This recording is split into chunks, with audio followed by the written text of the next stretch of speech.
D'Ancey LaGuarde, guard. She doesn't know what an erection is, but she'll soon find out. Oh, God. They must test the ancient legend that two warriors can only tame the Western Wyverns by having sex. She is struck by the contrast between his cold demeanour, his warm hands, and his hot penis.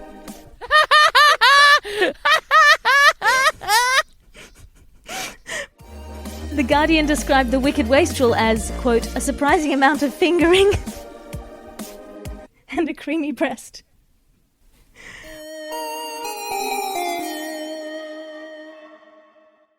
And a new novel is out from D'Ancey LaGuarde, the best-selling self-published supernatural romance maven who turns out a new pulse-throbbing classic every 4 to 5 days. This one is a must-not-miss. It's called The Vampire Next Door.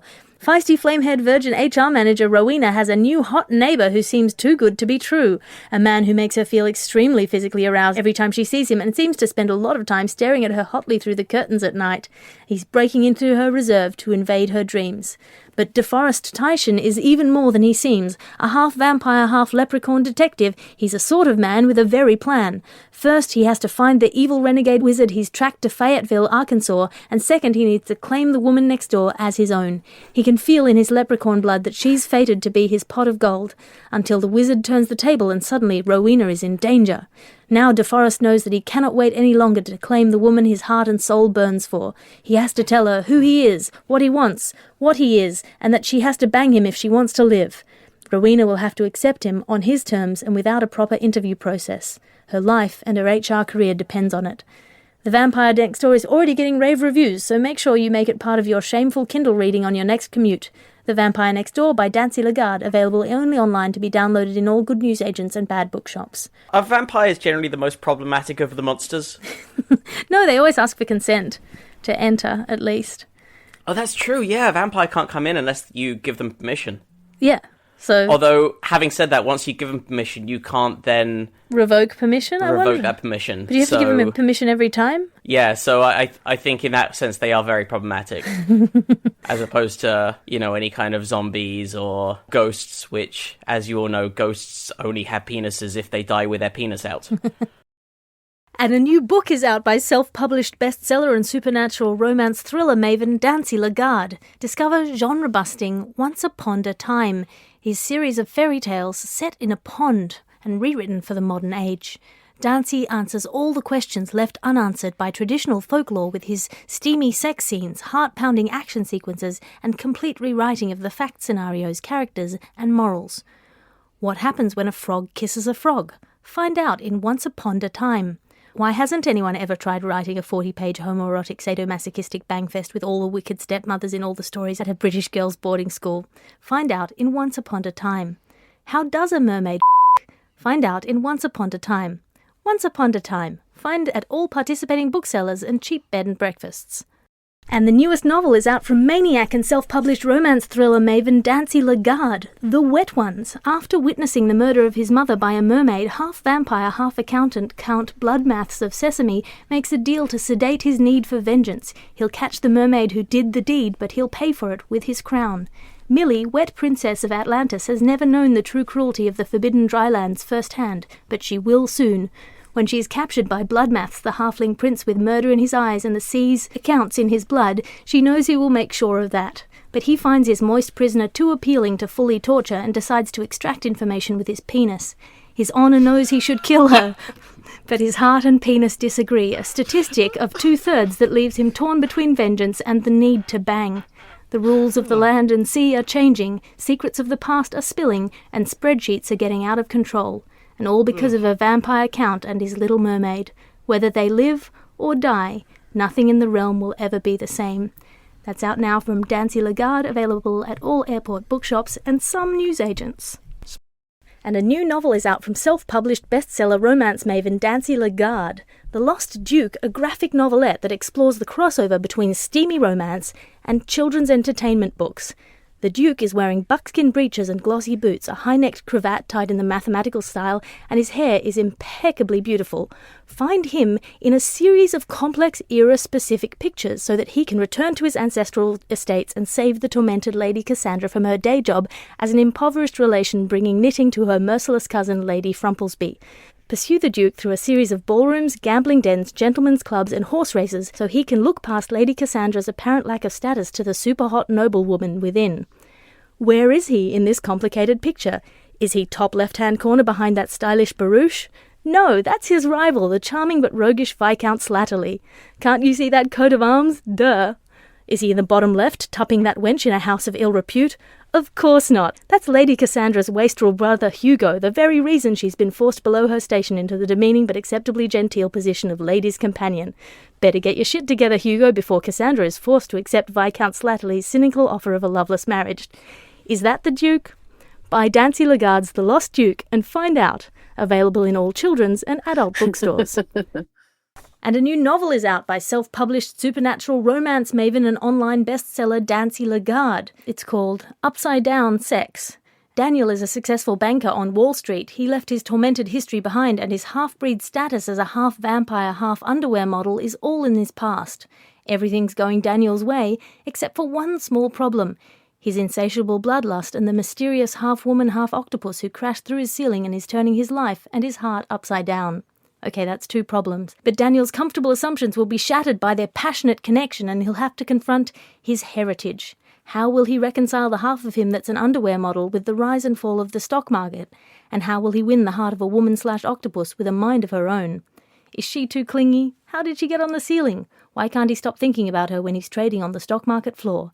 Daniel must decide whether to continue with his comfortable financial trading life, or if he's willing to trade his future for a future with her. A pulsating tale from the author who brought you The Lust Train and the Woolworths catalogue, coming soon to all airport bookshops and park benches near you. And a new novel is out from the searing pen of self-styled supernatural romance maven and online bestseller D'Ancey LaGuarde. Legs in the Gloaming, the 43rd instalment of D'Ancey LaGuarde's violent, sexy, and occasionally violently sexy Hell's Portico period thriller romance series. Legs in the Gloaming is a pulse-palpitating parable of two hearts torn apart by distance and brought together also by distance. Bletchley is a lowly cabin girl working a cruise ship while on the run from a dark past in a small town in North Dakota. Bletchley's telepathic abilities have so far kept her a step ahead of ruin, but her unusual gift attracts the attention of the very man she's trying to escape, the captain of the cruise ship, serial douchebag, lounge singer, and mass murderer, known only as Captain Bloodhead. Trapped on what was meant to be only a 7-day trip, she's cornered by the evil captain, where she has no option but to accidentally sink the ship and take her chances on the open ocean. Washing ashore weeks later, she finds herself on a desert island with the last man on Earth she'd ever thought to see again. Her survival lies in the hands of her ex-best friend, vampire master and international stuntman, Blavid, who has been abandoned by enemies on the very same island. They don't recognize each other at first, but the powerful pull of attraction they feel stirs feelings they've both only felt once before ... with each other. And a glimpse of her legs in the gloaming is all it takes to bring their troubled past roaring back. Can Bletchley forgive Blavid for breaking her heart back in high school when they were best friends, harbouring mutual unrequited crushes on each other? Back when he was a mere half-vampire apprentice, half-gymnast, and she an orphaned heiress on the cheer squad? Will he have the strength to reveal that he only left because he thought she was too good for him and had fallen in with a Mexican cartel? She used to be so far above him, but now the tables are turned, and in the hot days and steamy nights of the island they must learn to forgive the past and work together to rebuild the burning passion they left behind them, and also a raft. With the big monsoon storms coming and the next cruise ship passing by in only a few weeks, they have to find the treasure of Captain Bloodhead before the International Stunt Council strikes Blavid from their guild and leaves him and Bletchley to the mercy of Blavid's spurned Mexican cartel lover. Legs in the Gloaming is rated B for boobs, available in all good airports and abandoned warehouses.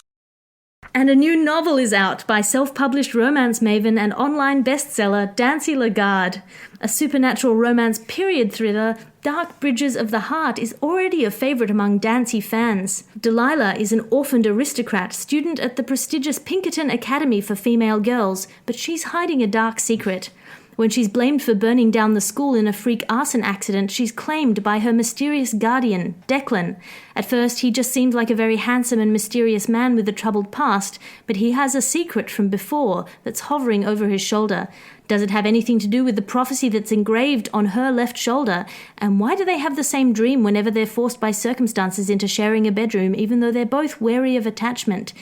Declan was done with love. He'd been hurt too many times. As a half-vampire, half-Victorian railway bridge architect, he's seen the worst humanity has to offer to those who aren't of the ruling class. He's planning on just collecting his ward and being coldly detached in an irresistibly brooding manner, but the moment he sees her, he's overwhelmed with attractions and memories of the prophecy that he found on a piece of paper under a bridge on the day her parents died. He wants her, but he can't have her. He's too troubled by his dark past and the fact that her dad was his boss at the railway bridge architecture firm. A steamy tale with a heartwarming cameo from Delilah's godfather, Isambard Wingrim Brunel, who teaches the troubled pair that sometimes all you need to do to solve an ages-old curse is build a bridge and have sex on it. Yes. Dark Bridges of the Heart, available now in all good online supernatural romance period thriller stores and airports. And a new novel is out by supernatural romance maven and online bestseller D'Ancey LaGuarde. Night Passions. Night Passions is a highly charged erotic thriller set in the mean streets of downtown where life is cheap and beer is expensive, but still obviously cheaper than life, which seems reasonable. Sebastian Church is a changeling, born of an unnatural threesome at a satanic 70s swinger night. He is half leopard, half human, half vampire, and all hunk. He keeps his animalistic urges under tight control in his role as a high-paid corporate psychoanalyst by day, but he can't keep denying the call in his blood, and he spends his nights as the star attraction in a supernatural fight club/nightclub.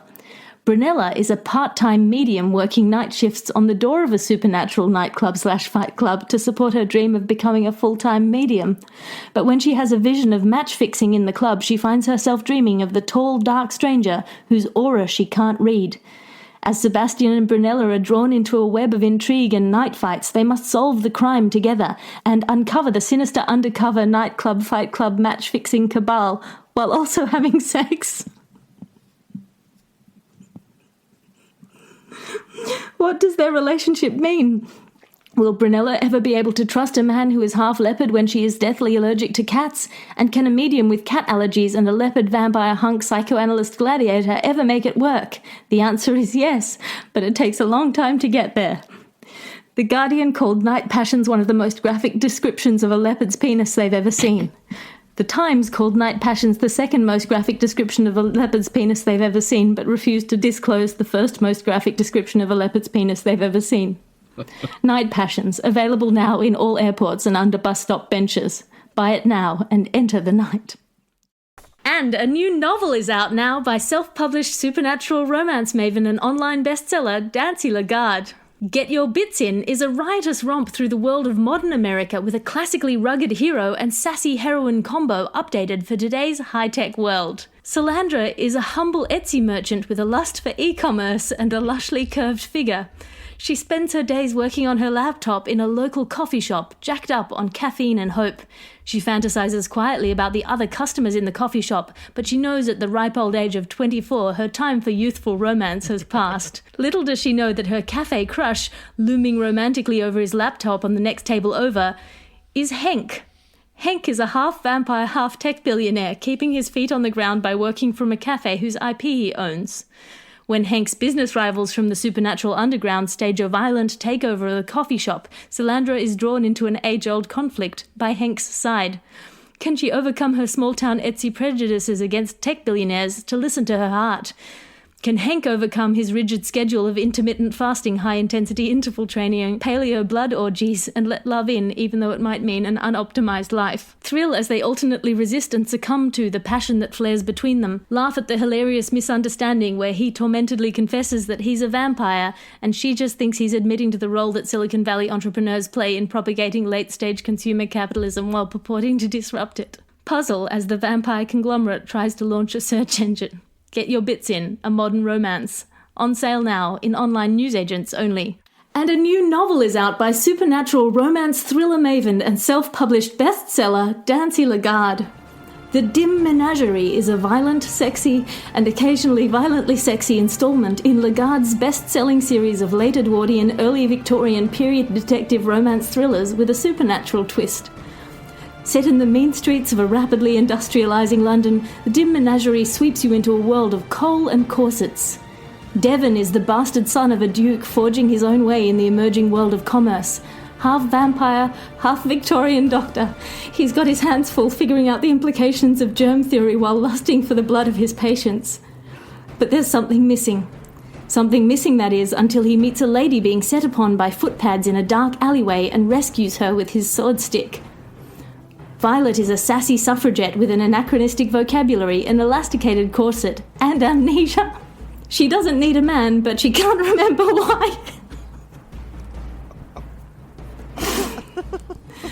As Devon nurses her back to health, they both fight the passion rising between them, but they can't fight the passion rising between them. And when Violet continues to be the subject of assassination attempts, they must track down the source of her mysterious diplomatic enemy and solve a plot to bring down the government, while also having sex. Will Devon overcome his vampiric bloodlust and meet his estranged father, now on his deathbed? Will Violet overcome her violent fear of hand-washing and marry a doctor? With a charming cameo by Violet's godfather, celebrity bridge builder Isambard Kingdom Brunel, and a 40-page lecture on Joseph Lister's Principles of Sanitation, The Guardian called The Dim Menagerie a period piece that leaves a stain, and The Times called it the most graphic description of a Victorian-era penis surgery they'd ever read. Available now in bus terminals and all airport bookstores. And a new novel is out by online bestseller and self-published supernatural romance maven D'Ancey LaGuarde. The Piercing Falcon is a medieval romance thriller with a supernatural twist. Set in the world of Chaucer's Pilgrim's Progress, this steamy sex fest gets right under the kirtle of a medieval England where sprites and boggarts frolic alongside dark medieval sex vampires. Gawain is the bastard stepson of a Fey Earl, a race known for their skills in magic, music, deduction, and seduction. They control all human access to detectives. The Fey Court rarely enter the realms of humans, but when they do, they find work as magical detectives who can only be paid in sex. Gawain, estranged from his... Hang on, sorry, I'm lost. What do the sex vampires do? They get paid in sex? Or yeah, for doing detective work. They're sex detectives. But they're vampires as well? Sex vampires. The sex vampires who work as detectives and get paid in sex. Yep, that's it. Okay. Very Gawain, good. We're introducing our protagonist now. Gawain, estranged from his Fey stepfather and exiled from the land of the Fey by the nasty curse of a hedge witch ex-lover, he must roam the world as a slutty errant minstrel detective, atoning for the skills of his past and banging ladies regularly. But none of them touch his heart. He spends his days in deduction and song and his nights wrestling with his darker Fey passions. His passion for sex. Until he breaks the curse. He cannot take his place in the court of the Fae, but must spend his life in the human realm as a half-musician, half-magician, solving crimes and doing spells while maintaining a career in the arts. He can only break the curse by finding true love, but true love is the only crime he can't solve. What? Gundred is the tone-deaf 14-year-old widow of an aging count. Purchased from her parents as the Count's fifth bride, she is married and immediately widowed as she finds her husband promptly murdered by magic on their wedding night, leaving her virginal wealthy under suspicion of witchcraft and wondering how to solve a murder. When Gundred sends to good King Ethelred for help in solving the mysterious murder of her aged husband, he sends Gawain, whose price for helping her is a single chaste kiss. A kiss that sparks flames deep in her 14-year-old widow's heart. Even though Gundred is totally tone-deaf and immune to his Fey sex magic, a spark flames between her and the magical detective minstrel. But even though the morals of the period would have found it perfectly acceptable, Gawain instinctively knows that she's too young for his sexy Fey magic penis. He promises to serve faithfully as her knight and long-distance mentor, and they exchange passionate letters via carrier pigeon as he travels from village to castle, swapping songs and law enforcement for sex and different kinds of sex-related stuff. All right, this is some horny lockdown shit. 10 years later, a supernatural crime at a masquerade ball means the two must work together to solve another crime. This book? Why would would I buy the book after hearing this? I know everything in the book. The two must work together to solve another crime of dark magic and darker passion and restore a priceless heirloom to Gawain's estranged stepfather, the Fey Earl, while also fighting their own rising desire to consummate their dormant connection by having sex. Of course! Gundred is all grown up and has desires that Gawain can feel in his Fey bones, one bone in particular. Oh, Lord. His honour demands chaste service towards his sworn lady, but Gundred and his penis demand more. Will these two medieval lovers untangle their crossed stars? Will Gawain open his heart as well as his pants to cure his curse? Will the hedge witch finally get her comeuppance? Will Gawain's stepfather's new wife accept the tone-deaf Gundred as her new step-daughter-in-law at the musical court of the sexy fae? Find out with The Piercing Falcon, available only in full-scroll vellum manuscript and from all airport bookstores. And a new novel is out by self-published supernatural romance maven and online bestseller D'Ancey LaGuarde. The Darkling Sail is a Dark Ages romance set in the Dark Ages of the human heart.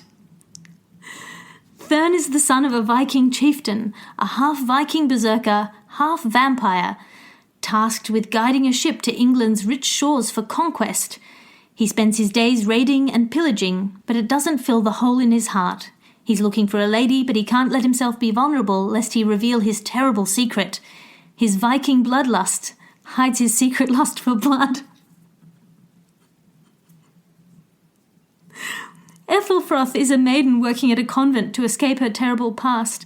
Her days are spent in prayer and contemplation. When her convent is raided by Vikings, she can't forget the handsome giant who pillaged her.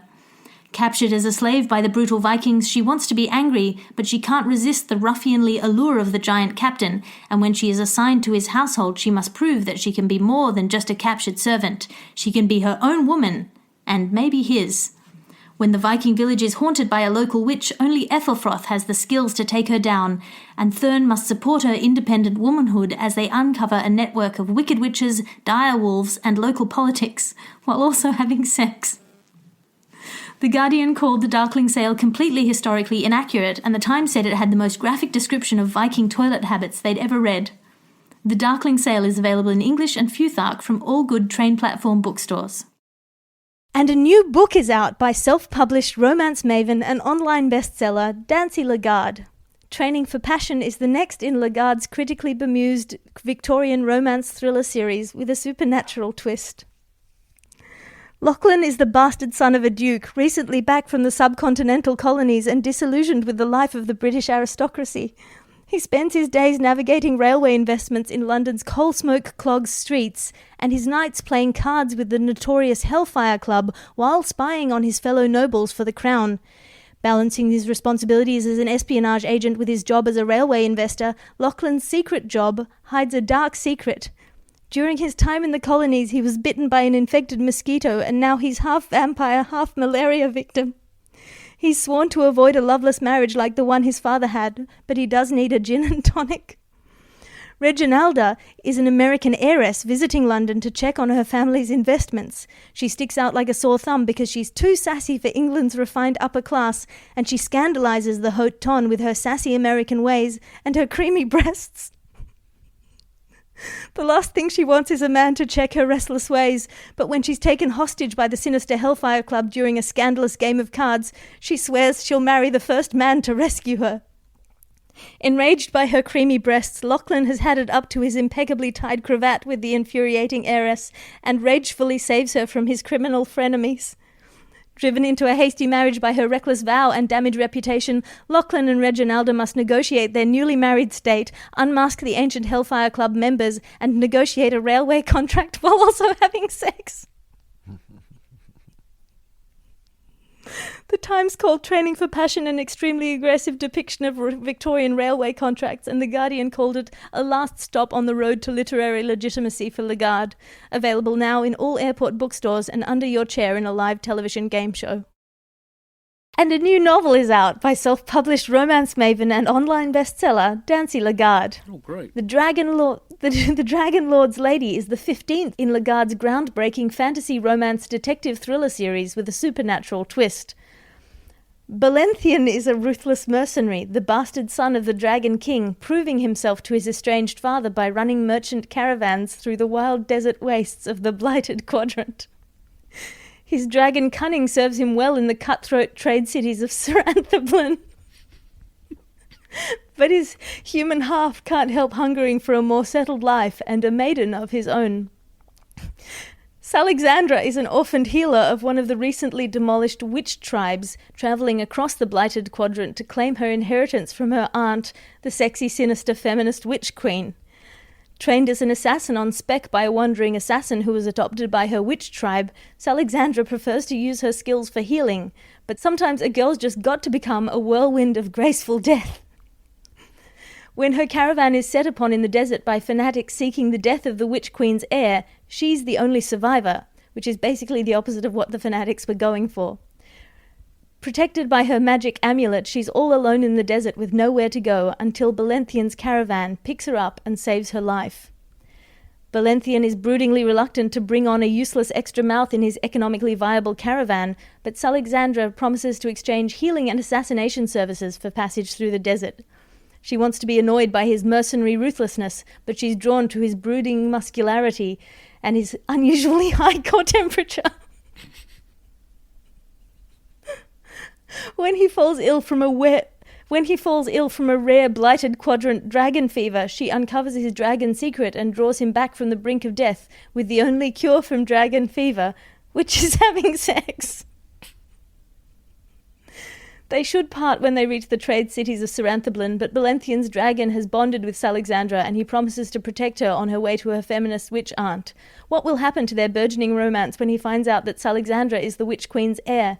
Will the sinister feminist Witch Queen ever accept such a manly dragon man as Salexandra's consort? Who will they assassinate along the way? How many pages can a sex scene take? Find out in The Dragon Lord's Lady, available now only by the light of the desert moon. And a new novel is out by self-published romance maven and online bestseller D'Ancey LaGuarde. Part 6 in the high fantasy romance thriller series The Borders of Wingerdrom, The Crystal Throne follows the children of Ganandanar and Draxto, who so memorably conquered the kingdom of Wingerdrom in Book 5, casting out the Dark Lord to his pit fortress in the dark chasm of Lobogram. Lark is an orphaned servant girl toiling in the kitchens of the Dark Lord's fortress. Her days are spent obeying the cruel whims of the fortress's many-legged aristocracy, and her nights are spent painting beautiful artworks and doing very good archery. She dreams of escape, but where? Dermian is the rakish son of Ganandanar and Draxto. Raised on stories of battle and triumph, he longs for adventure, but soothes his passionate spirit by banging lots of ladies and loving none. When his cousin is kidnapped by servants of the Dark Lord, he follows her into Lobogram to prove his might in arms. When he is chased by guards and almost killed, he can't leave behind the mysterious servant girl who hid him by making out with him in a sexy way at the risk of her own life.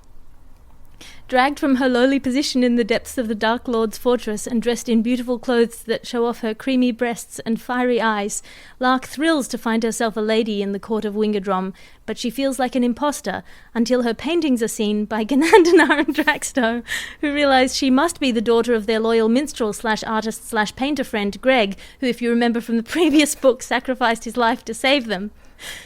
Dermian wants Lark for her creamy breasts and good archery skills, but now she's employed as the court artist and he must go to war. While at war, Dermian befriends a young archer in his legion. He is drawn to the young lad's fiery eyes and gentle spirit. They adventure together, learning respect for one another, and Lark, who is secretly in disguise as the archer, Blark, pines after the prince. It's not until her shirt is coincidentally ripped open during a fight with the winged wyverns of the northern wastes, revealing her creamy breasts, that Dermian realizes the archer he has been befriending is his left-behind love.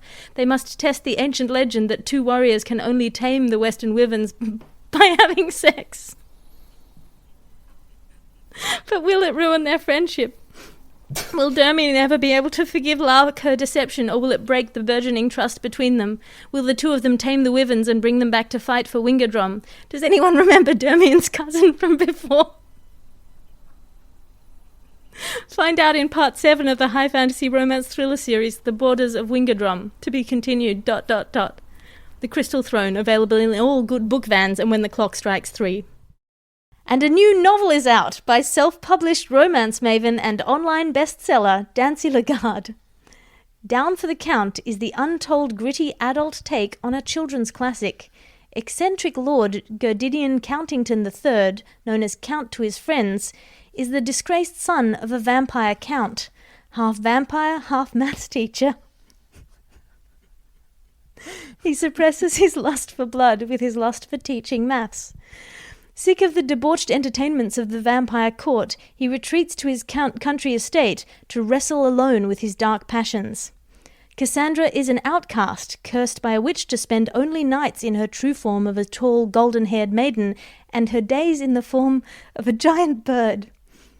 Shot from the sky by a hunter, she crash lands in Count's remote castle as the sun sets, and the reclusive mathematician finds himself with an injured beauty on his hands. Her low self-esteem about her height as a lady and her daily bird curse draw out a protective side in Count, and he longs to claim her as his eternal mate.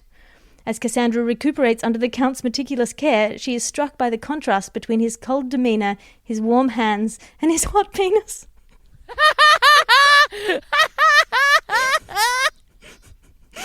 But under the threat of being disinherited by his father, the Count, can he offer her anything more than a brief though passionate affair to make her stay? Cassandra knows her bird curse can be broken only by love's true sex, and she refuses the Count's penis unless he can promise to love her. All she wants is somewhere to call home, but she cannot accept a loveless marriage, and Count's fears of love drive her from his side. When the Count's father, dies unexpectedly in a mass vampire slaying, Count becomes Count, and inherits a fortune. And when he returns to the ballrooms of London and the lecture halls of the Royal Academy with his breakthrough mathematical formula, he finds Cassandra, the toast of the ton, engaged to a wealthy popinjay. Can Count win back Cassandra's affection? Can Cassandra and Count together break her curse with love's true sex? Find out in Down for the Count, available now in the back room of all children's bookstores. And a new novel is out by self-published romance maven and online bestseller D'Ancey LaGuarde. First in a series of new supernatural romance thrillers marketed directly to the mysterious octopus tribespeople of New Zealand. The Mantle of the Deep is a story of love, passion, secrets, and octopus sex. He is seeking redemption after being cast out by his father, King of the Western Reaches. Half octopus prince, half vampire fish, he wanders the cold currents at the border of the Marianas Darklands, the trench that Titan walled off so many centuries ago to keep demon fish emerging from the depths. His mighty tentacles and tanned mantle hide a wounded heart. Is an orphaned megalodonidae feeding her 3,000 sisters by hunting in the forbidden borderlands by the dark Marianas Trench. Her lean hunger and scrappy temper hide a passionate beauty, a strain of magic waiting to be awakened, and a creamy breast. When Prince falls victim of an evil trench magician, only volunteers to rescue him. And the moment they meet, a passion rises between them that cannot be denied. But Prince cannot bring himself to disclose his dark secret. His vampire fish heritage means he longs for fish blood, and once he mates, it will be for life. Will King accept his disgraced son back to the onshore octopus people tribe?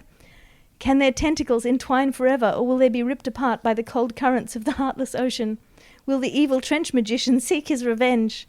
The answer is yes, but the question is how? The Guardian called The Mantle of the Deep the most educational discussion of octopus reproduction since Legs Beneath the Waves. The Times condemned it for the graphic descriptions in the scene where Prince uses his especially adapted tentacle to deliver a bundle of sperm directly into its mantle cavity, while they also have normal human sex. The Mantle of the Deep, available now on all high tides. And a new novel is out by self-published romance maven and online bestseller D'Ancey LaGuarde. The Wicked Wastrel, third in LaGuarde's Harrowed Heroes series of Regency romance thrillers with a supernatural twist.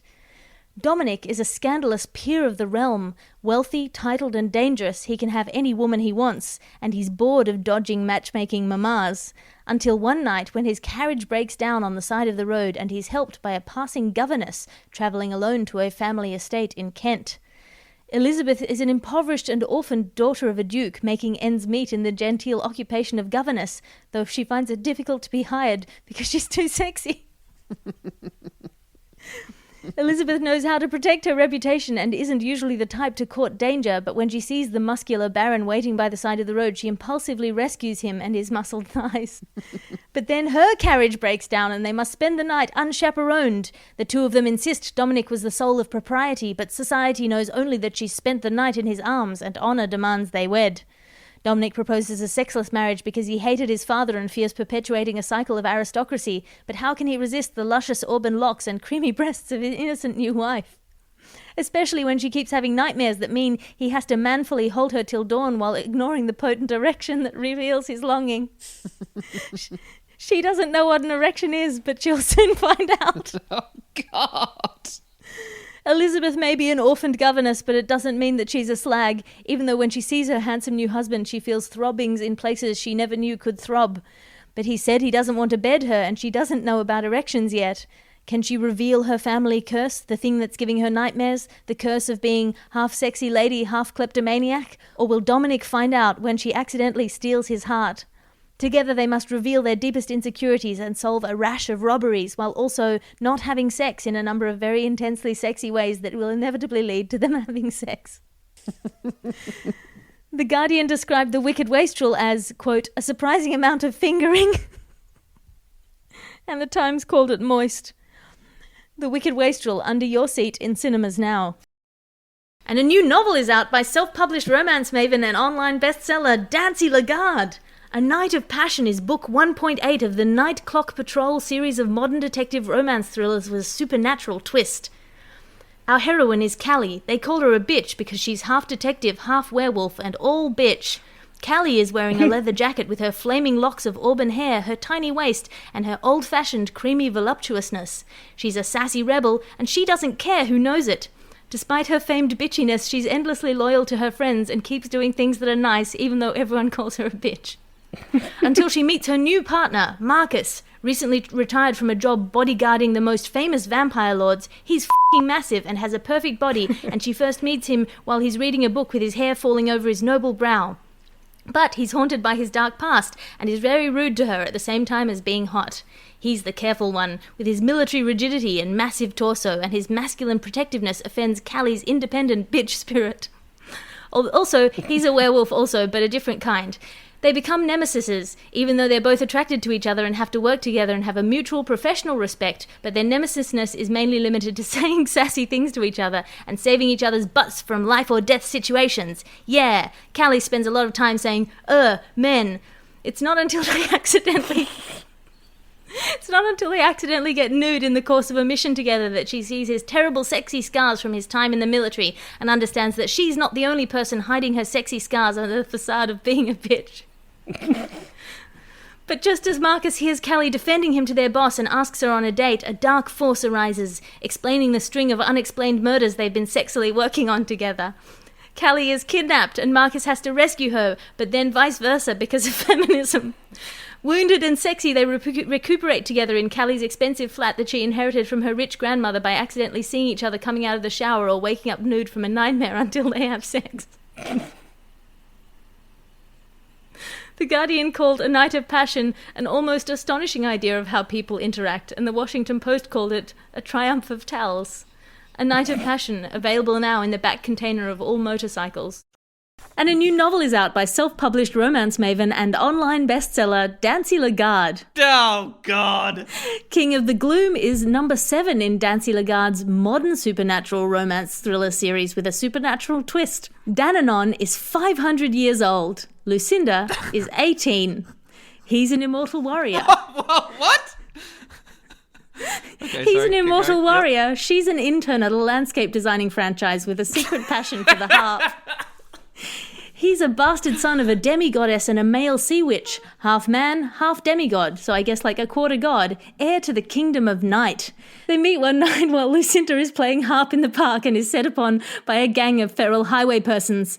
Dananon is wounded in the process of rescuing her when he is pierced by an iron blade and she must nurse him back to health. What can a half-man, quarter-god, quarter-sea wizard, all-hunk have in common with a simple apprentice landscape designer / virtuoso harpist? But Dananon must break it to Lucinda that the moment he saw her, he knew she was to be his destined mate, connected forever at the sex. and awaken her immortal blood in the only way he knows how, with his penis. Oh, God. Lucinda and Dananon must develop an uneasy respect for each other as they solve the rash of underworld landscaping crimes and discover the secret identity of the Mulch Lord, while they fight the sexual tension rising between them by arguing about their vast cultural differences.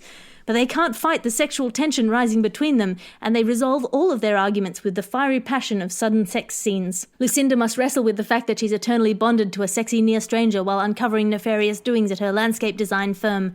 Dananon must learn and grow into respecting her individuality as a modern, empowered woman and harpist.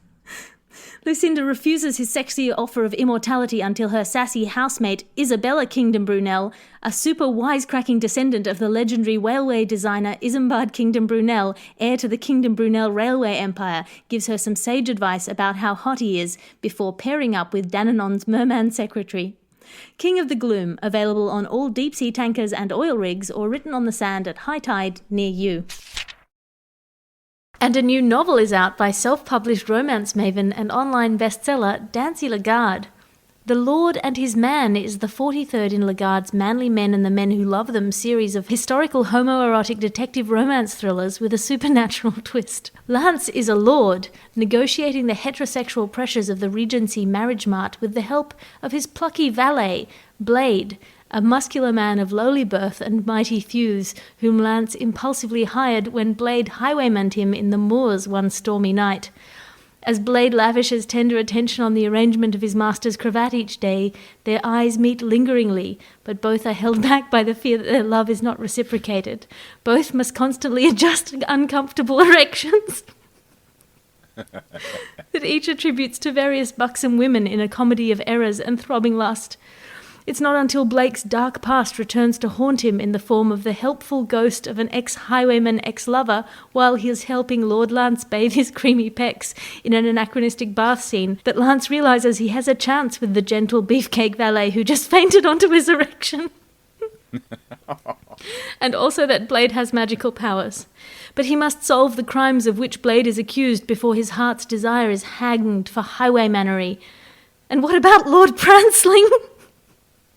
The sinister dandy who threatens to ruin Lord Lance's reputation unless he promises to spend the night at Prancling Manor, known for its depravities. Lord Lance has no option but to accede to sinister Pranceling's outrageous demands and slips out at night to the evil revelry. There, the masked perverts of the Hellfire Club menace Lance's innocence until he is swept up in the tender embrace of a mysterious man whose erection feels oddly familiar. Together, Lance and Blade must unite forces above stairs and below to protect each other, punish Lord Prancling, and expose the Hellfire Club, while also having sex. The Guardian called The Lord and His Man extremely anatomically improbable, particularly in its depiction of full penetration on horseback. Available now in the back of all closets. And a new novel is out by self-published romance maven and online bestseller D'Ancey LaGuarde. Light Fingers in Darkness is the first in LaGuarde's Shapeshifters and Shoplifters series of modern detective romance thrillers with a supernatural twist. Legacy is a changeling male brought up in an orphan pickpocket gang, now a self-made billionaire on the hunt for a mate while dealing with the dark past that has locked his shape-shifting powers away from him.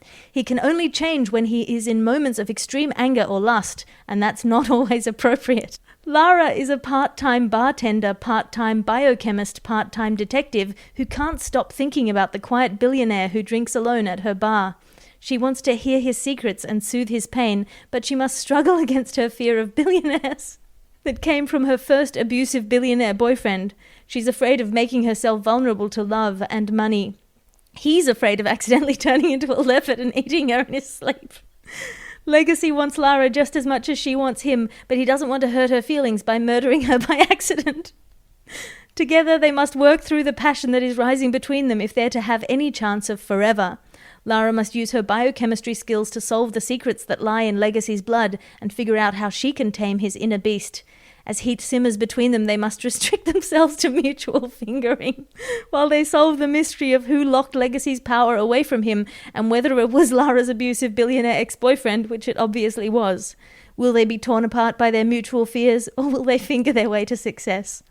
Light Fingers in Darkness is available now online on randomly assigned Reddit forums. And a new novel is out by self-published romance maven and online bestseller D'Ancey LaGuarde. Little Red Riding Werewolf is a fairy tale detective romance thriller with a supernatural twist. A sexy sequel to the famous fairy tale, Little Red Riding Werewolf is the fourth in D'Ancey LaGuarde's series of fairy tale sexy remixes. Gil is a buxom beauty with auburn locks who won't be told what to do. Half werewolf, half granddaughter, she is the dangerous offspring between a big bad wolf and his beloved riding hood-wearing witch. Gil spends her days gathering herbs in the forest and her nights as an exotic dancer at a werewolf bar. She's protected by her pack of biker werewolves who seek to protect her innocence, but her free spirit calls for adventure. Told to stay in the woods lest she stray into the path of one of the wolves' natural woodsman enemies, Gil rebels and heads to the nearest lumberjack station. Caught in a wood avalanche, she is trapped under a pile of wood until she's rescued by Jack the lumberjack, whom she immediately recognizes as her destined mate. Jack is struck by the beauty of the beautiful redhead with the mysterious eyes and the musky wolfish scent, and they impulsively kiss, unwittingly activating a life bond that can never be broken. They must consummate their connection within 14 days, or they will both explode.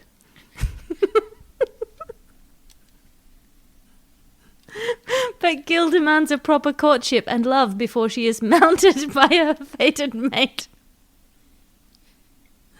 But as they explore their deepening connection up against some trees, Gil's tribe discovers them in all but flagrante and realizes that Jack's of the tribe of woods folks who killed her grandfather, the wolf. Parted by force, they are reunited at the full moon when Jack is staked out for Gil's inner beast to destroy. Will she accidentally eat her fated mate in a blood frenzy, or will they have aggressive wolf sex under the pervert moon? They must escape to the Forbidden Mountain and make their home among the outcasts and misfits of the Forbidden Zone. Will Jack and Gil ever make it up the hill to a place they can call home? Find out in Little Red Riding Werewolf. Available now only during your period. And a new novel is out by self-published romance maven and online bestseller D'Ancey LaGuarde. The third in D'Ancey's Blood, Sex and Cattle series of prairie romances, it is set in the Anne of Green Gables / rancher period of history during America's golden age that never existed. A Cowboy Called Home is the passionate tale of 2 hearts, 1 home, and 1,300 head of cattle. Tex is an embittered cowboy returning to his family ranch to claim his birthright, only to find it occupied already with the last woman he wants to see. Delilah has been living on Paradise Ranch for 5 years, her retreat from the world that betrayed her when her sister was kidnapped by a mustachioed villain and last seen tied to a set of train tracks outside Littletown, Oklahoma. Delilah used her trust fund money to buy Paradise Ranch because it was the site of her youthful summer romance with the son of a handsome black rancher. Although her burgeoning teen romance was cut short by her strict and racist father, she remembers Paradise fondly, but she is haunted by the memories of her sister, her inability to run a ranch, and the legendary Paradise Ghost. When Tex appears, she immediately offers him a job, even though she wants to offer him her heart. Tex assumes Delilah could never love him, even though she already did, and is constantly watching him bathe in the pond and demanding that he hold her at night after ghost incidents. Tex and Delilah must work together closely despite their troubled past and the tensions caused by the racist locals. Together they must muster the cattle, lay to rest the ghosts of the ranch, save Delilah's miraculously still alive but villainously traumatized sister who was the one pretending to be the ghost, and soften the hearts of the racist townfolk who assume they're having sex even though they're not having sex until one day they cannot fight the passion rising between them and they have sex. They succumb to their long-lost love in some long grass. You would think this would resolve the narrative, but that's only the first 6 chapters. D'Ancey's epic romance of non-specific American history is a page-turning thrill ride of lust, longing, and cattle-herding logistics that will change your mind about something, probably. Read it to find out what. The Times called A Cowboy Called Home deeply historically ambiguous, and The Guardian said, "We're not sure if cows can do that." A Cowboy Called Home, available now in all feedlots and hay bales. A new novel is out by self-published romance maven and online bestseller D'Ancey LaGuarde. 34th in LaGuarde's groundbreaking series of feminist detective historical romance noir thrillers with a supernatural twist, the Femme Falcon is set in the black and white period of American history and follows the story of Hilda Blang, a gritty female detective dame with legs up to her hips and a taste for justice. Hilda Blang is a hard-bitten ex-cop's ex-wife, detectiving the mean streets of a supernatural Chicago to make ends meet. She has a lust for justice and a mean right hook. She spends her nights fighting crime and her days sassily smoking cigarettes while sensually fondling her extremely phallic gun and waiting for crime o'clock. She's getting by until Gramian walks into her life, a doe-eyed Sam with lips up to here and a face to match. He has a mysterious past, a wizard mob family, an ancient spellbook, $16 in coins, and amnesia. They immediately have extremely consensual feminist sex, and then Gramian cries manlily while Hilda Blang holds him and fondles her gun. Hilda Blang must help Gramian to reclaim his memories and his rightful place as a mafia wizard prince while they explore their passionate connection all over the desk. Until they find out that Gramian is betrothed to be married into a different wizard mafia gang to broker a mafia peace. This is way above Hilda Blang's pay grade, but she demands and gets a pay raise so the plot can continue. When Gramian is kidnapped by his betrothed's hench thugs, Hilda Blang must dive into the dark side of her feminine power, which is just to the left of the vulva, to rescue the man she's rapidly realizing she loves, but in an empowering way. A moving feminist masterpiece with a heartbreaking cameo from Hilda Blang's godmother, the revenant ghost of Mary Wollstonecraft. The Femme Falcon is available in all feminist bookstores and those tampon dispensing machines in women's public toilets. And a new novel is out by self-published romance maven and online bestseller, D'Ancey LaGuarde. Go back to the water. I'd rather drown in half a glass of water than listen to another novel from what's-her-face. Sorry, go on. 16th in D'Ancey LaGuarde's set of time-travelling space adventure romance thriller novels, the Quartz Throne is set in the far future. High Priestess Beglinka was raised on a convent planet to be the chosen one, the only human with the ability to communicate with black holes. But when a fleet of monstrous hive-mind lizards from the evil empire known only as the Bleak destroys her planet, she is fired off into space in a capsule, the sole survivor of her peaceful race of sexy nuns. Okay, this one actually sounds pretty good. This sounds pretty cool. 1,000 years later, space mercenary Har-Jon Flindersman finds her capsule floating in the vastness of the Forbidden Zone and rescues her in the hope of a reward. While Har-Jon's lack of deference due to a sexy nun/chosen one at first affronts the cosseted Beglinka, he is reluctantly impressed by her surprising competence at basically everything, her sassy mouth and her ability to communicate with black holes. Har-Jon's cynical approach to the world hides a hidden vulnerability in a way that is similar to, but definitely not infringing on the copyright of, Han Solo. He agrees to help Beglinka in her quest for knowledge and vengeance, and their mutual distrust turns to mutual lust. When the Bleak arrests Har-Jon for being a charming ruffian, Beglinka must rescue him in turn, temporarily summoning a black hole that then threatens to eat the universe.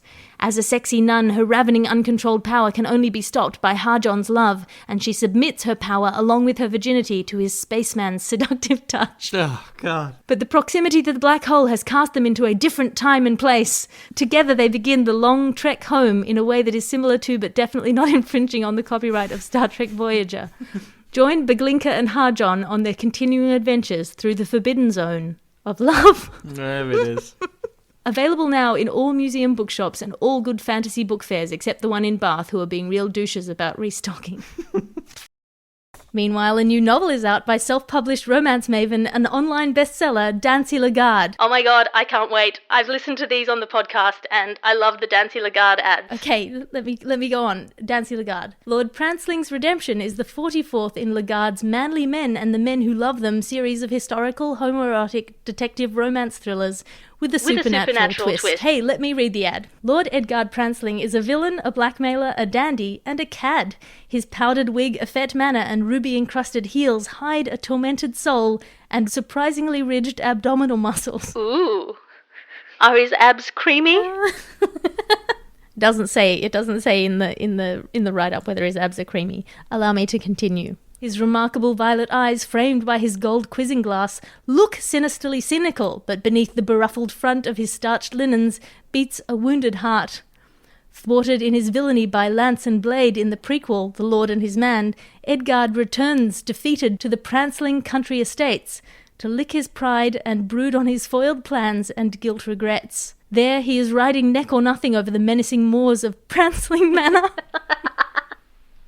when he encounters an innocent country mensch in dire distress. Gullivant is a country milkman, the illegitimate child of an earl, herding his cows and suppressing his homosexual desires as well as his noble heritage. Caught in the crossfire of a fistfight in the local inn, a head wound has left him disoriented on the moors, stricken with amnesia, and nude. Oh, very nice. He knows he's not meant to tell anyone he's the gay heir to a vast fortune, but he can't remember why. Lord Prancling, infinitely villainous, sweeps up Gullivant to deprave in the cackling privacy of his own manor, but is suddenly struck by tender protective urges to shield the innocent flower of manhood who has fallen thus unwitting and unclothed into his degenerate lace-beruffled clutches. Pranceling's heart longs for more than just a meaningless sadomasochistic fling with an amnesiac milkman. Gullivant, unaware of Edgard's degenerate reputation, is stricken by a sexy hero worship for his noble rescuer and wishes only to succumb to the lure of his lavender eyes and abdominal array. Why then has the conscienceless Edgard suddenly been stricken by an urge to protect rather than debauch Gullivant? Could it be true love? Only by reluctantly having sex can they possibly find out. How will Gullivant react to Pranceling's history of sinister deviance and villainous cackling? Will he ever forgive the man and fall into his surprisingly muscular arms? It's not until the ghost of the family werewolf, let loose on the full moon from the Lord's private crypt, emerges to howl a prophecy of true love at the lowering sky, that Edgard realizes he may have met his mate. With a cameo appearance from Lord Lance and his luscious valet, Blade, and a heartwarming Christmas vignette with Edgard's adorably lisping adopted niece, Lord Pranceling's Redemption will worm its way into your heart. The Guardian called Lord Pranceling's Redemption a refreshing redemption of the mincing dandy trope, and the Times called it achingly anachronistic in its depiction of social attitudes to homosexuality. Available now in all adult bookstores and post-structural social studies lecture theatres. And a new novel is out by self-published romance maven and online bestseller D'Ancey LaGuarde. Son of the King of the Gloom is number 8 in D'Ancey LaGuarde's most modern supernatural romance thriller series with a supernatural twist. He's the son of an immortal warrior. She's a sassy gang leader in a post-apocalyptic New York with a secret passion for oil painting. Garshian is the bastard son of an immortal warrior trying to find his way in the hostile world of a post-apocalyptic New York. Heir to the heir of the Kingdom of Night, Garshian has only just found his father and is coming to terms with his new responsibilities as a half-prince, half-immortal, all-hunk, when he finds Laralandra. Laralandra is all legs and no regrets. The leather-clad leader of a violent gang of sassy vixens known as the Valkyries. They meet one night in the middle of a criminal chase when Garshian, trying to save Laralandra's spunky adopted kid sister, is wounded on one of his corners by a spear. They have spears in the post-apocalyptic future. He then has a spear-induced vision of the future and collapses in front of a pack of ravening Brooklyn werewolves. Laralandra saves his life in gratitude for him saving the life of her spunky adopted kid sister, but she's not happy about it, and how. Garshian must break it to Laralandra that they are destined for a future together, and that in order to save New York, he must awaken her immortal blood in the only way he knows how, with his penis. Garshian has broken it to Laralandra, but she refuses him, and they must develop an uneasy respect for each other as they track down the gang that's trying to destroy New York and find out why Laralandra doesn't like men, but they can't fight the rising sexual tension between them. And they embrace one another at last in a passionate sex scene. Laralandra must wrestle with the fact that she's eternally bonded to a sexy near stranger while saving her sassy gang of spunky girls from the post-apocalyptic apocalypse that looms before them. Garshian must learn and grow into respecting her individuality as a modern empowered woman, oil painter and gang leader. Son of the King of the Gloom, available on all abandoned wharves and in stormwater drains near you. And a new novel is out by self-published romance maven and online bestseller D'Ancey LaGuarde. A Seal's Honor is the 4th in the home-brewed series of romantic comedies with a supernatural twist. He's a Navy SEAL. She's a veterinary assistant at SeaWorld. She should know how to handle seals, but he's way more complicated than a real seal. He's a muscular man with dreamy eyes and complex PTSD. Max has returned to his little hometown after lots of being in the army to look after his best friend's little sister. He's supposed to protect her, not fall in love with her. Only she isn't his best friend's annoying little sister anymore. She's all grown up and wearing neoprene. Tiffany's perfectly happy working at SeaWorld, concealing the fact that she is half veterinary assistant, half Selkie. But she needs a date to the annual SeaWorld convention, and Max is right there. But every guy knows you don't hit on your best friend's little sister, no matter how strong the attraction, even when you've agreed to pose as her boyfriend at a SeaWorld event and there are metaphorical sharks circling and also literally sharks. So when he's infected by the bite of a jealous were-merman whose hopeless unrequited passion for Tiffany has driven him mad, Tiffany and Max are drawn into the mafia currents of an underwater underworld, and their fake relationship starts to feel real. They're caught in a sexy paradox. They have to convince the villains of the deep that their passion is real, or they'll be sleeping with the fishes, ... forever. How do you keep your seal pinky promise when a sexy seal lady / seal trainer has your whole heart and you're turning into a merman at the most inconveniently moist moments? Find out in A Seal's Honor, available now at all aquarium gift shops. And a new novel is out by self-published romance maven and online bestseller D'Ancey LaGuarde. The Crystal Staff is the next in her series of supernatural romance thrillers with an excellent twist. In The Crystal Staff, a heroine full of sassy spunk and secret longing, a hero full of massive muscles and also spunk, but in the sexy way. Bear is a small medium working in a large circus. She's in disguise as a simple charlatan, a comforting fortune teller and gardener, but her disguise disguises a deeper truth. She's actually a seer, half social worker, half witch, giving people relationship advice in the guise of prophecy while ignoring her own virginity, until she realizes that the tall, dark stranger she sees in her crystal ball is her secret destiny, and the biggest danger is to her heart. Lornathan is a tall, dark, ambitious prince, the halfling heir to a ruthless warlord seeking to prove his own bloodthirstiness and earn the Bone Throne. The throne of bone his father sits on. He must constantly fight his nature as half dryad, half warlord. His pacifist leanings and love of flowers undermine his day job of constant murder. Until one day he goes to the circus and meets Bear, and his life will never be the same again. He's a mass murderer with a heart of gold. She's a virgin who can't ride. Lornathan knows Bear is destined to be his kingmaker with her ability to see the future, a weapon he can use against his many awful brothers who are all trying to murder each other for their father's love. He wants her as a powerful weapon, but will she instead cure his sociopathic need to murder his enemies and render him weak in the face of his brothers? His smouldering advances set her loins on fire, but will she be able to use his spunk to put them out? Find out in The Crystal Staff, available now in all possible futures and discount bookstores. And a new novel is out by self-published romance maven and online bestseller D'Ancey LaGuarde, 11th in the Guys from the Skies science fiction romance thriller alien vampire soul bond series. They Came From Above is a groundbreaking space-thumping humpfest set 60 million kilometers from home. Bevlon is a reckless alien navigator from the fascistic warrior vampire planet Glavius 5, on the run from a ruthless galactic government. 50 years ago, he exposed a secret Glabian plot to betray their own galactic troops and has been on the run ever since. He roams the universe, selling his sword and then buying it back again.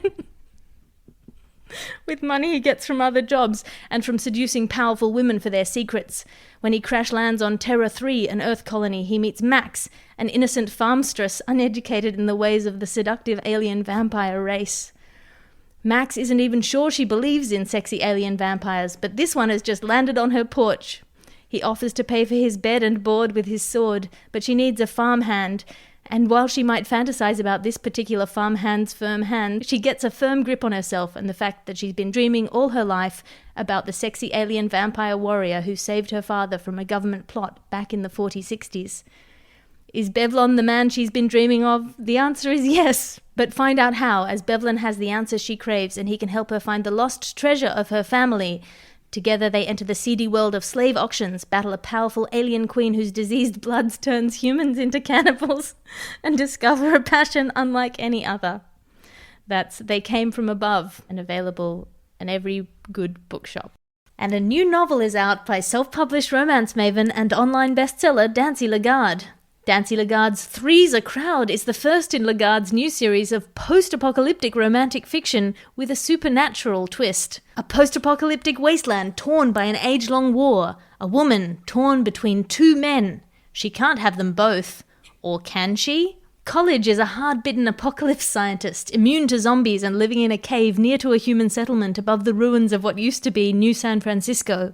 Life is just fine. She's got an anti-werewolf defense fence and a ghoul evaporating gun. She's built a secure refuge living on canned food and VHS tapes. But the arrival of two handsome scavengers turns her world upside down. Jace Borth is an Ivy League college professor cum Marine. Jace Borth is an Ivy League college professor cum Marine, hell-bent on avenging the death of his wife.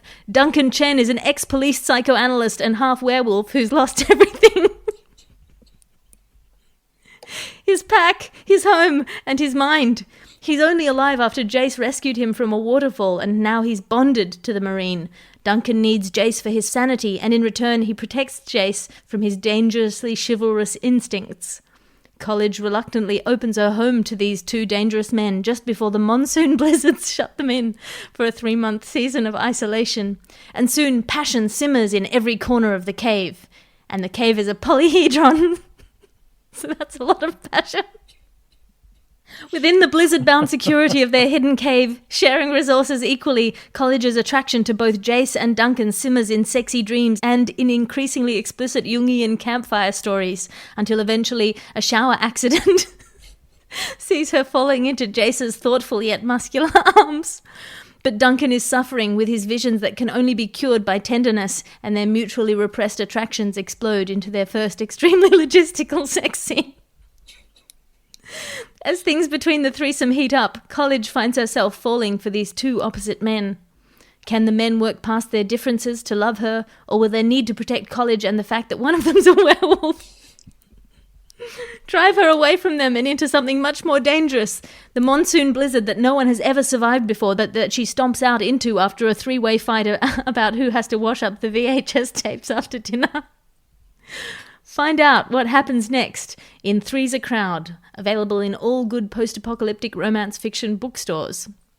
And a new novel is out by self-published romance maven and online bestseller D'Ancey LaGuarde. Known for expanding the traditional forms of the romance novel genre, the new LaGuarde excursion blurs the line between adult imaginative erotica and cookbooks. In We Made It One Night, a half-fiction, half-cookery instruction manual, half-witch's grimoire that puts the chemistry into chemistry, the sensuality into home economics, and the magic into creamy aphrodisiac cheesecake. Oh, God. That's worse than the tapestry. Meet Nigella, a fictionalized character based on the famous home chef whose passion for cooking hearty food to be enjoyed by her friends at casual yet lavish dinner parties is only exceeded by her passion for sex. Travel with Nigella through entrees, mains and desserts in her search for the one man who will whisk her heart away and clean the dishes of her difficult past. As you move through vegetarian options, you'll meet Dale, a meaty viscount who lived more than 300 years ago. His passionate love letters intersperse the measurement conversion section until a postmodern palimpsest brings him into the presence after a bungled meringue opens a portal between times and unites two hearts destined to be together. Will Nigella and her creamy breasts figure out the recipe to send him back to his own time in time to avert a terrible disaster? How many dishes can they sweep passionately to the floor as, overcome by lust, they bang on a batch of kneaded bread dough? Can Dale prove his love for Nigella and bring her back to his time, a time that truly appreciates a creamy breast and a lust for cast iron cookware? Find out in We Made It One Night, available now in the scraps bin of all commercial kitchens. Athenian pirate sexy vampire scoundrel adventure is a new installment out from D'Ancey LaGuarde in his Dark Hearts of History supernatural romance dodecahylogy. Strap in for another tits-out, flap-frenzying adventure by the heart-pounding author of such novels as A Werewolf in My Sex Dungeon, Vampires of the Road Safety Department, and A Ghoul of My Own. Athenian pirate sexy vampire scoundrel adventure is an exciting combination of action, adventure, magic, mystery, treasure hunting, seafaring, dangerous intrigue, humour and steamy romance with an exotic ancient Greek setting and enough fabulous characters to get your toga in a twist, if you know what I mean. Sexy, shameless vampire pirate scoundrel hero Melosthenes loves the ladies. As a pirate vampire secret agent for the Teeth of the Amphitheatre, a secret society dedicated to protecting the world's sources of Greek mythology from the evil Furies, his primary duty is always to the mission. But if it's all in a day's work, the success of an operation should happen to involve getting under a woman's skirt, well, that's just blood and gravy. The notorious ladies' man / vampire / pirate / theatre critic has always been able to keep things carefree, easy and aloof when it comes to the women he's attracted to, but then again, he's never encountered a woman like Maria. This womanizing adventurer finally meets his match in an intelligent, spirited nun, and finds himself strangely and completely captivated by her. It's too bad that she's the daughter of a top member of the Teeth's sworn enemy, the Furies. Now it's up to Melosthenes and some of his Teeth allies to convince expert linguist Maria to help them translate an ancient dialect in order to find something hidden somewhere in the Greek Isles before the Furies use it for their evil aims. But Melosthenes and Maria have an explosive attraction and magnetic chemistry that turns into a wildly passionate affair in the midst of exploration and danger. There's also a great side romance between quirky secondary characters, Witch Athena and sea captain / half-merman Callus with his one fish leg, whose constant bickering marks an underlying attraction. If you like romance with lots of action, adventure, humour, steamy love scenes, a smart plucky heroine, and a to-die-for vampire pirate scoundrel hero with a heart of gold, then don't miss this highly enjoyable read. Available at all bad bookstores, newsagents and airports. And a new novel is out by self-published romance maven and online bestseller D'Ancey LaGuarde. Luring the Laird is the 53rd in the Hugs in the Hills book of supernatural romance thrillers set in ancient Scotland. McBurnburn Castle is a formidable fortress hidden in the Highlands, shrouded in mystery and history and fog. Its thick walls hide its secrets. Weston Dare is the Earl of Craigieburn, half English aristocrat, half Scottish laird. He fiercely protects his Scottish heritage by wearing a kilt, and he also protects his dark secrets. His duty is to guard the castle and its dark secrets, but despite his duty and all the dark secrets, he is lonely. Avoiding the glittering parties of the London Haute Ton and wary of his unwanted secret talents, the legendary Earl of Craigieburn might be cursed to live as a shape-shifting bear warlock, but society condemns the eccentric aristocrat for his unfriendly ways. He lives in the shadow of rumour and superstition, wearing a kilt and skulking around his castle until someone knocks on his door late one night and he has to stand up for the one thing he believes in: true love. Wow, that sounds good. Forster Mackenzie is the widowed daughter of the Mackenzie Laird, the traditional enemies of Craigieburn. She's a feisty Scottish thistle who has no choice but to seek out the nefarious Earl of Craigieburn despite his black reputation. She approaches on the one night of the year when Weston is in the form of a sexy bear and he fixates on her scent. She's frightened, she's furious, she's sexy, and she's pregnant. Weston is an enigma, rough-featured but devastatingly attractive, consistently rude yet unfailingly polite, and irresistibly drawn to the daughter of his worst enemy. There's danger in the air, and something is stirring in dark places, and it's not just his penis. The intriguing Earl is not just a captivating lover, but ever so much more, and together they must solve the ancient enmity between their people, and their connection with the traditional power is about to start a hidden war. Luring the Laird. And a new novel is out by self-published romance maven and online bestseller D'Ancey LaGuarde. The Earlish Duke's half-Hungarian head mistress is a passionate tale set in the Regency period of England. After one passionate waltz at a country ball he had been accidentally trapped at after a carriage accident a decade ago, the virile vagabond, aka Glustonton, Earl of Duke, never forgot Mallory, the intelligent, witty and forbidden daughter of his family's worst enemy, Klaus the exiled Hungarian Viscount. However, since suffering a disastrous marriage to a wife who turned out to be a haunted vase, the Earl of Duke has vowed never to succumb to temptation again. He's left his half-ghost daughter in the arms of feckless relatives and has taken to the high seas to bury his heartbreak in smuggling, until the day he discovers an unexpected captive is the one woman who still haunts his dreams other than his wife. Disgraced after being trapped into a compromising position by her Hungarian Viscount's other worst enemy, Mallory has spent the past 7 years patiently working to re-establish her character and finance a school for disgraced girls, though she can't rid herself of the foolish dreams in which her mysterious noble waltz partner waltzes her away from all her problems and onto his muscled horse. He took her heart with him when he scornfully left the country ball.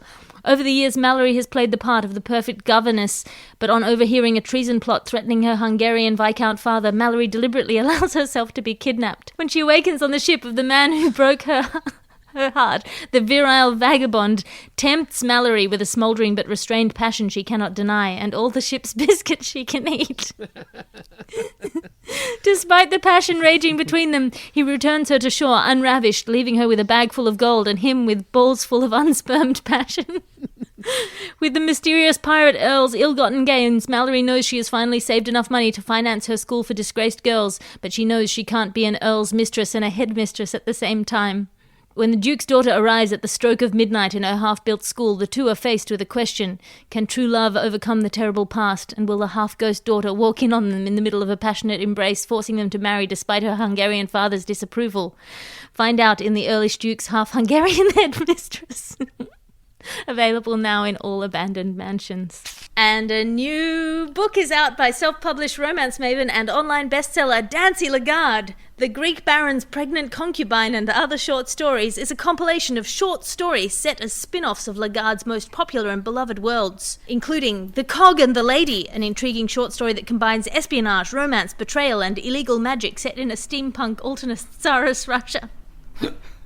Where Nikolai Nikolaevich, the seductive Siberian assassin, protects and then falls in love with Baby Yaga, the feisty yet vulnerable runaway princess and secret daughter of evil witch Baba Yaga. And Ladies, Ladies, Ladies, a perfect story for when you need some medieval-era lesbian paranormal escapism with a side of 7th century monastic mystery. And The Lost Duke's Last Loves. It's a Victorian aristocracy polyamorous romance between Hadrian, Lord Apollo, a self-loathing rake who falls for a bisexual industrialist, crime lord made good, Indigo Weatherby, and then falls for Indigo's ex-childhood sweetheart, now sworn enemy, disgraced courtesan Lady Delilah Breen. These stories and many more. There's something to tingle everybody's loins in a massively sweaty compilation of beloved D'Ancey characters. That's The Greek Baron's Pregnant Concubine and Other Short Stories, available in all short story bookstores today. And a new novel is out from Devon Gillingham, the pen name of D'Ancey LaGuarde, who writes adventure and mystery novels. And this book is called Bang Bang, Let's Bang. Ripplingly muscled, with a face that looked like a torso and a torso that looked like an angry face made of muscled torso, Hunk Disorder Fletcher Jones threw the deadly Russian microchip to his deadly Asian companion, Suki racist name. Ultra spy, cocktail enthusiast, and adequate draftsman Hunk Disorder Fletcher Jones returns in the explosive new novel, Bang Bang, Let's Bang, available now from a man who lives under a bridge. And a new novel is out from self-published romance maven and online bestseller D'Ancey LaGuarde. The Forgetful Prince's Heroic Seamstress is the tale of a modern coronavirus romance, set in a world much like our own, but where the coronavirus threat is compounded by the menace of a goblin army massing on the shores of a steampunk Chicago. When Dalzeth, the crown prince of Chicago, is caught away from his palace at the beginning of a lockdown, injured by goblins, he is forced to take shelter with an outcast seamstress and her adorable half-goblin child. His memory gone, he finds himself nursed back to health by the last person he would ever expect to be beholden to. But as his memory returns, he must fight against his urge to murder her goblin child while also wanting to have sex with her. Gerania is an ex-renegade eking a modest living making pop culture plushies for Etsy. Outcast for the sin of loving a goblin in wartime, the simple seamstress nonetheless finds it in her heart to welcome a ragged warrior into her plucky family. But as lockdown wears on and his memory slowly returns, will the passion rising between them turn to hate, and then back to love, and then to sex, and then back to hate, and then back to happily ever after? Yes, but find out how in The Forgetful Prince's Heroic Seamstress. Available now in all Zeppelin ports. And a new novel is out by self-published romance maven and online bestseller D'Ancey LaGuarde. The Highland Laird's Christmas Miracle, a super sexy historical period drama with a supernatural twist set in the Highlands of history, when men were men and women were sassy Sassenachs escaping horrid fates at the hands of their wicked step-half uncles. Dora Pemberton is an orphaned heiress escaping a horrid Christmas fate at the hands of her wicked step-half-uncle, Lord Blightley. Escaping from his black coach in the dead of night after he spirited her to Gretna Green for a forced marriage to his loathsome son, Creepington Blightley. She flees into the wet highlands, tearing her bodice in the process. Angus McAngus is the Laird of Loch Angus, known as the Devil Laird for his wicked eyebrows. And history of violent fighting while riding at night in a fearsome temper and mistaking Dora for a wet hussy. Mistaking Dora for a wet hussy, he sweeps her onto his magnificent stallion and angrily takes her back to his Highland castle for shenanigans. As she explains that she is not a hussy, he respects her boundaries and restrains his massive masculine urges, which leads her to relax against him in an unbearably provocative way with her right bottom. Angus and Dora surreptitiously from each other engage in some fraught frottage on the horse, but she swoons from damp, and he angrily decides he'll never let her know that he almost came in his kilt from her wet butt. But when he gets her back to the castle and is confronted by her near-naked sassy Sassenachness, his heart is moved, and he suggests that he rescue her ruined honour by offering her his hand in marriage. And after she slaps him sassily in the face, he locks her in a room and goes to think it off. But she finds out from a garrulous maid that the castle is in trouble, all of his armsmen are scruffy, and the local village fears the Devil Laird because of the curse that was put upon the castle once by the romantic ghost of a witch who banged his grandfather. He must marry before Christmas to break the family curse. Will Dora's perky pragmatism help these scruffy men diamond themselves out of their roughness? Will the sassy Sassenach break the curse of the Devil Laird by falling in love with him before Christmas, as the ghost witch foretold? Yes, but find out how in The Highland Lair's Christmas Miracle, available in all figgy puddings. And a new novel is out by self-published romance maven and online bestseller D'Ancey LaGuarde. Yes! 13th in LaGuarde's Regency Christmas Alien Vampire series, The Call of the Christmas Supernova is a historical romance with a supernatural twist. Set in the wet streets of an almost Regency London, The Call of the Christmas Supernova is a heartwarming tale of a grinchy vampire alien prince and the sassy yet vulnerable Duchess who heals his horrible heart.